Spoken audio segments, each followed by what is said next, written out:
মেয়েরা কখনো একবারে নষ্ট হয় না, মেয়েরা নষ্ট হয় তিলে তিলে।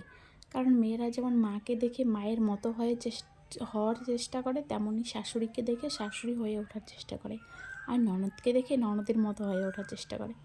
তাই একটা মেয়ে শ্বশুরবাড়িতে যখন পা রাখে তখন অনেক স্বপ্ন আশা নিয়ে শ্বশুরবাড়িতে পা রাখে। তাই নিজের সব শখ আহ্লাদ ভালোবাসার মানুষদের ছেড়ে, সবাইকে ছেড়ে আসে শ্বশুরবাড়ির মানুষদের জন্য।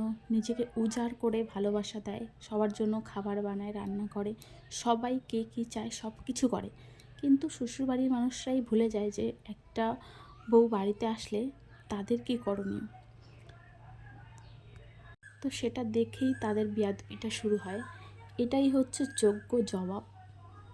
শ্বশুরবাড়িতে এসেই মেয়েরা কখনো উঁচু গলায় কথা বলে না, সে ধীরে ধীরে দেখে দেখে সবার মানুষের অবহেলা দেখে দেখে শেখে। এটাই হচ্ছে বাস্তব। বলছি, মেয়েদের এই জীবনের পরিবর্তনটা একবারে আসে না, ধীরে ধীরেই আসে। আর এরপর থেকে মেয়েদের কঠিন বাস্তবতা শুরু হয় একটা মেয়ের জীবনে।